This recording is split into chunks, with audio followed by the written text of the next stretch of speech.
Welcome to Hand Surgery Resources YouTube video on the Tinel sign. Who was Dr. Jules Tinel? What is the Tinel sign then and now? Dr. Jules Tinel was born in Rouen, France in 1879. He was a medical student at the University of Rouen in 1906. His mentors included famous medical figures Louis Landouzy and Joseph de Jorain. He had a special interest in neurology. By 1911, he was the head of his hospital in Paris. In 1914, he became the head of the neurology unit in Le Mans. After World War I, he was an assistant doctor in the infantry regiment and became interested in peripheral nerves and the injury caused by blast injuries. Tinel was an avid academic neurologist. His book on nerve wounds became a classic. By 1913, he had published 40 publications. He became a member of the Society of Neurology in 1914 and was appointed president of the society in 1936. Tinel introduced the conception of the Tinel sign in a publication in the Presse Médicale, which was printed on October 7, 1915. Tinel published this article on the, in quotes, pins and needles sign in peripheral nerve lesions.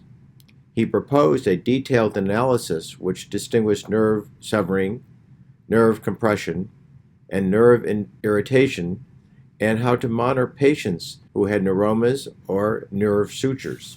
Like many eponyms, the Tinel sign was also described by others.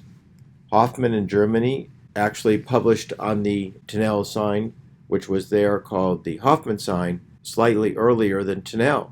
Years before, Trotter and Davies had discussed a Tinel sign finding, but their names have never been connected to this clinical examination sign. Exactly why in history Tinel sign has stuck as the eponym is not clearly known, but is the most common name associated with the sign in North America and many other parts of the world. As noted, Tinel used his sign in nerve entrapment problems. As he stated, the pressure on an injured nerve trunk very often results in an impression of pins and needles exteriorized by the subject at the periphery of his nerve and localized by him in a precise territory. This impression of pins and needles must be differentiated absolutely from the pain sometimes caused by the pressure of a traumatized nerve. Clearly, Tinel had introduced the Tinel sign as a tool when diagnosing nerve entrapments. Tinel understood that compression of a peripheral nerve could result in structural changes of demyelination and remyelination with various degrees of focal axon degeneration and regeneration. He clearly knew that these changes caused sensitivity to mechanical stimuli such as pressure or percussion on the nerve.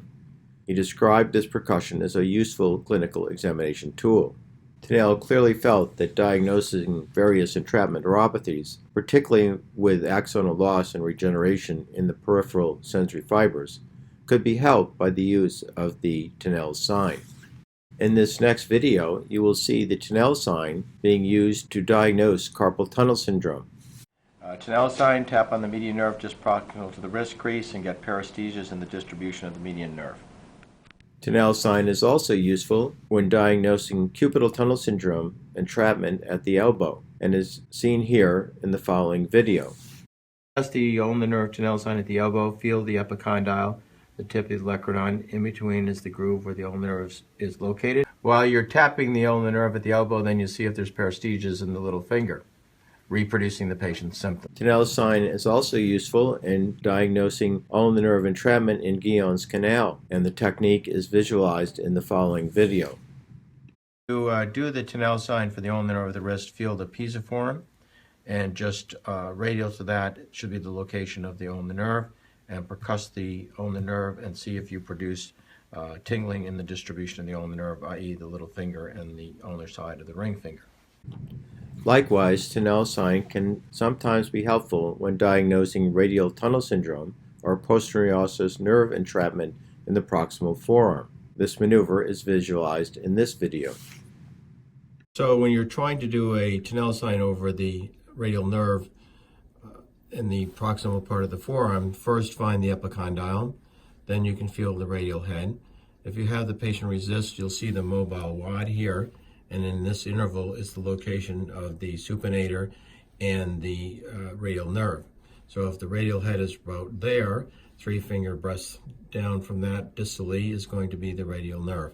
So tapping in this area should elicit paresthesias and tingling if the patient has an entrapment of the radial nerve at the level of the supinator or the arcata fros, which might be a little more proximal. The diagnostic usefulness of Tinel sign is not limited to entrapment neuropathies. It can also be helpful when assessing patients with nerve lacerations. In this photo, we see a patient who has a laceration marked at the X, indicated by the first arrow. The radial styloid is indicated at 2, and the area of decreased sensation and paresthesias is indicated by 3. When the laceration point is percussed, a Tinel sign is elicited with paresthesias extending out into the distribution of the dorsal radial sensory nerve, which had been lacerated some 2 or 3 weeks ago. In modern surgical practice, nerve lacerations of the forearm and hand are repaired with microsurgical techniques.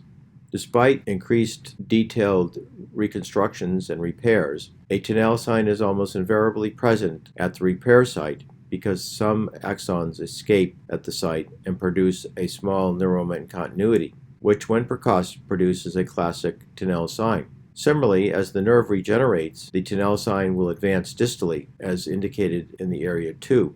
These progressing distal Tinel sign usually start occurring 2 to 4 weeks after the repair and progress at approximately 1 millimeter a day or 1 inch a month. They are not seen, however, in all cases, even when the nerve does regenerate.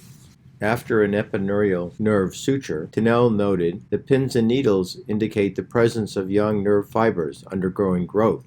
Regenerative pins and needles are not painful, he noted. Patients often compare this vaguely disagreeable sensation with that caused by electricity. It is barely perceptible at the compression point and felt more accurately in the corresponding cutaneous territory of the nerve that has been repaired. In the next video, you will see a patient who demonstrates the paresthesias seen with nerve regeneration. So today we're looking at this patient who had a laceration here over the ulnar aspect of the distal forearm. It's healed very well and the scar is hardly visible, so I've marked it with red ink. The flexor carpi ulnaris was cut and the ulnar nerve. The patient is about 3 months out from the laceration, and now we see that when we tap on the neuroma in continuity, there'll be some paresthesias. Does this tingle, sir? Yes. And if we go out the nerve, yes or no? Yes. Yes. Yes. Yes or no? Yes. A little bit. Here? No. Okay. So we see that the Tinel sign is moved out to approximately here where he starts to hardly feel it. And if we measure that, that is measuring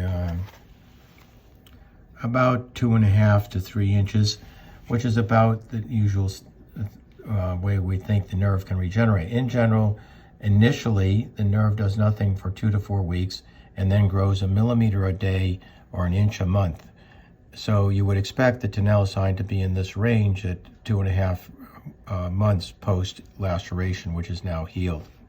Sometimes when you tap distally, you've got to be careful. You'll get the paresthesias, and what you're doing is wiggling the neuroma. So sometimes people suggest compressing the neuroma a little bit to support it, and then tapping. And does this tingle out under my fingers? Yes. And that helps you verify that you're looking at the paresthesias related to the regenerating axons and not paresthesias from stimulating basically a neuroma. In addition to being useful with simple nerve transections, the Tinel sign can also be employed to help understand nerve injury and regeneration when the nerve laceration is associated with neural tissue loss and nerve grafting is necessary. In this case, we see a distal open humerus fracture that resulted in an injury to the radial nerve where a significant segment of nerve was lost. In the photo in the lower right, we see the proximal end of the nerve and a large gap between it and the distal end of the radial nerve. This cannot be repaired by direct suture because the tension would be excessive. Therefore, nerve grafting is indicated. In this drawing, we see a sural nerve cable graft has been used to reconstruct a nerve in which there was loss of neural tissue and a tension-free repair could not be performed. On the lower right, we see a sural nerve after it has been harvested from the lower extremity of a patient who had such a nerve loss and the need for a sural nerve graft. In this surgical photograph, we see the proximal end of the radial nerve in our patient with the open humerus fracture, the distal end of the radial nerve, and the sural nerve graft in place. Often it takes several cable grafts to reconstruct a nerve this large completely. The Tinel sign examination maneuver can also be helpful when trying to identify neuromas. In this image, we see the surgeon pointing out a fairly large neuroma of the dorsal-radial sensory nerve that has been surgically removed from the underlying subcutaneous tissue. The nerve end proximally will be tied and buried in adjacent muscle to try to control the neuroma symptoms. Clearly, this patient had a very positive Tinel sign in this area prior to this surgical procedure. This image shows a neuroma in continuity in the median nerve in the carpal tunnel. This large neuroma was caused by a partial laceration that was neglected. At this point, the patient had a significant Tinel sign over the healed scar. The Tinel sign maneuver can also be helpful in identifying nerve tumors. In this example, we will see a schwannoma that had a very definite positive Tinel sign associated with it. So you're here today because there's a lump in your index finger? Yes. And what has it been there, about 6 months? Yeah, about 5-6 months. Does it hurt you? Yes. When I press here, oh, I can feel it. Does that hurt some? Yes. How about the feeling? Is this same as this side, or is this a little off? Feels a little off, a little decreased. Okay, and what about if I tap right there? That making a little electric shock? Yes. This operative photograph shows that surgical excision has been made and the radial digital nerve and the associated schwannoma of the radial digital nerve have been exposed through careful microdissection. In this next operative photo, we see the epineurium has been carefully opened with microsurgical technique, exposing the tumor, which has been gently teased out of the nerve structure, leaving the majority of the fascicular groups intact. The schwannoma tumor is in the forceps. This patient did not lose any sensation to the radial aspect of the index finger postoperatively. In addition to the Tinel sign, Dr. Jules Tinel made other significant medical contributions to our understanding of the sympathetic nervous system, causalgia, which is now called complex regional pain syndrome, paroxysmal hypertension in pheochromocytomas, exertional headaches, regulation of cerebral circulation, and other contributions in psychiatry and endocrinology.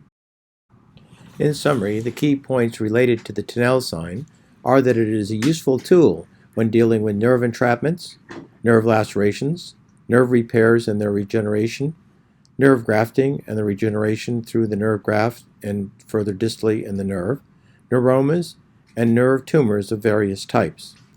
Tinel helped us understand and evaluate patients with these nerve problems. Thank you for watching our YouTube video on the Tinel sign. For more information about the Tinel sign and all the conditions that it is associated with, and many more diagnoses associated with hand surgical problems, please see our new online text, which is now available at www.handsurgeryresource.com.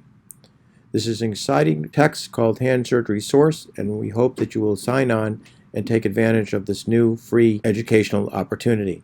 Thank you for watching.